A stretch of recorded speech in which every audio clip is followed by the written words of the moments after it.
Assalamu Alaikum. Mr. Chairman, Brother Naik, I will explain who I am, but first, thank you very much for your talk. And just to let you know that you and Ahmed Deedat are always in my prayers. I will always make dua for you. And when it comes to public speaking, I always try to emulate you and Ahmed Deedat, and it has helped with the dawah. My name is Passan. I'm a medical representative for a pharmaceutical company.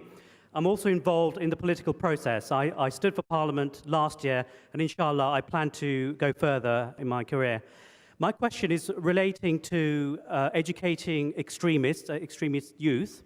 There is one organization headed by a well-known scholar who branded myself as a Kaafir and other Muslims who got involved in politics as Kaafirs. They use a Qur'anic verse which says that if anyone legislates other than Allah, then he becomes a Kaafir. They use these Qur'anic verses. They also glorified the 9/11 attacks.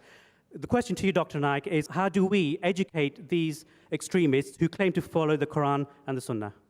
That was the question, that there is an extremist and the head of an organization who has labeled him Kaafir. They even glorify the bombing and suicide bombing, even 9/11. So how do we educate these extremists? See, if you're talking about Muslim extremist, then brother, I call myself a Muslim extremist. I'm extremely kind, I'm extremely honest, I'm extremely just, I'm extremely merciful. What's wrong in being extremely kind? Quran says, be extremely honest. I can't be partly honest. So I'm an extremist Muslim. We don't have to go with the label the Western media puts. When they ask me, I say, yes, I'm an extremist.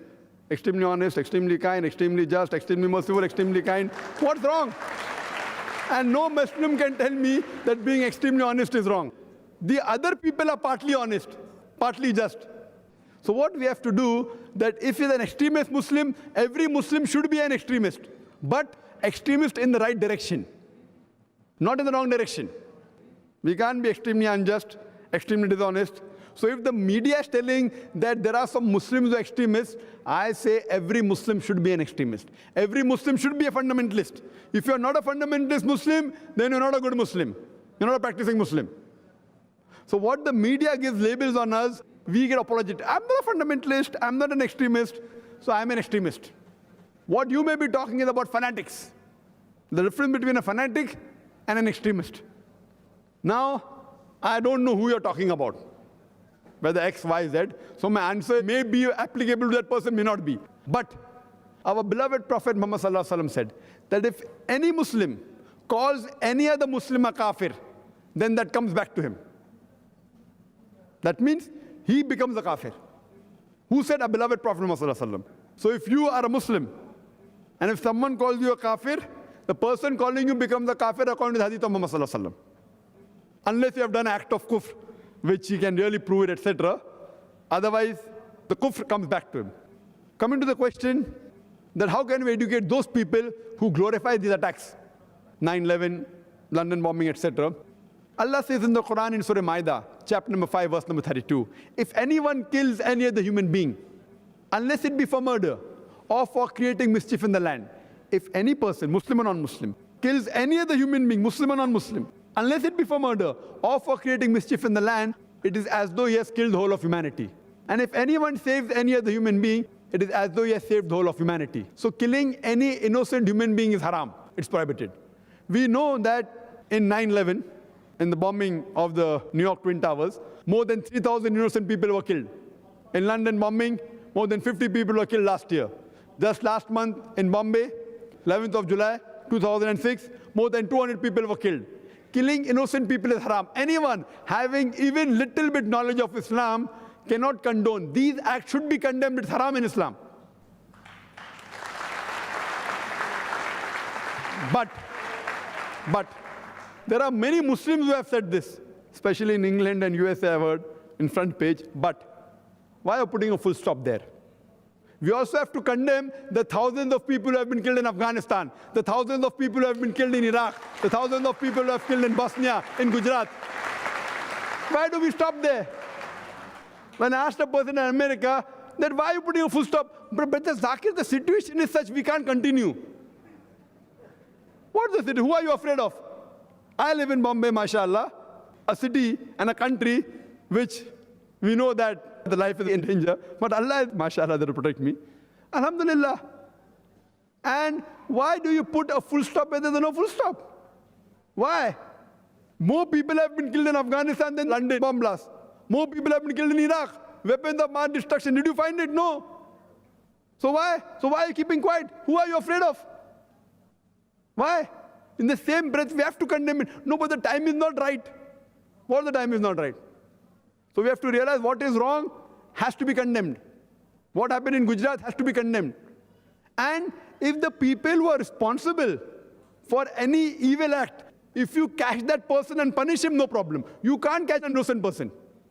If someone is killed in Gujarat, you do a bomb blast in Bombay. Why? Because the same community. Islam doesn't permit that.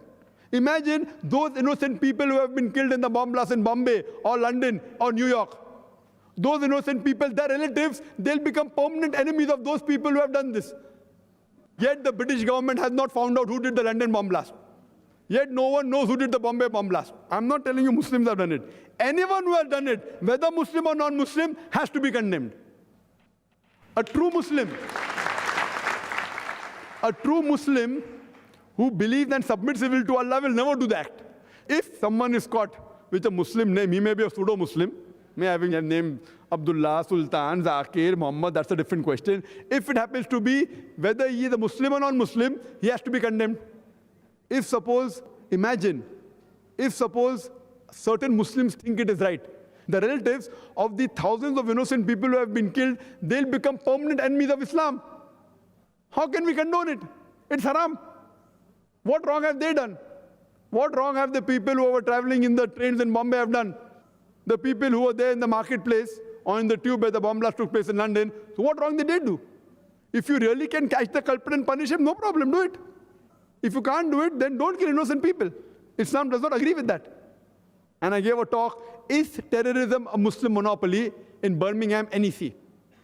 And there I've told that if you go to the US site, US Department of Justice on info, please, if you go on that site, there are many terrorist organizations, more than 50% are Muslims, out of which Ulfa, India, had done 749 attacks in last 16 years. More than any other terrorist organization, that organization is not mentioned there. Why? Al-Qaeda has mentioned 28 attacks, all suspects, none proved. Ulfa, 749 attacks, all proven. That is not there on their site. These acts should be condemned. We cannot kill innocent people, so you have to realize that whoever is telling that these acts are correct, they are totally against the Qur'an and Sunnah. Ask them for proof. Know what the Qur'an says. If the culprit is caught, and if he's punished, that's fine. But you can't kill innocent people. Thank you very much.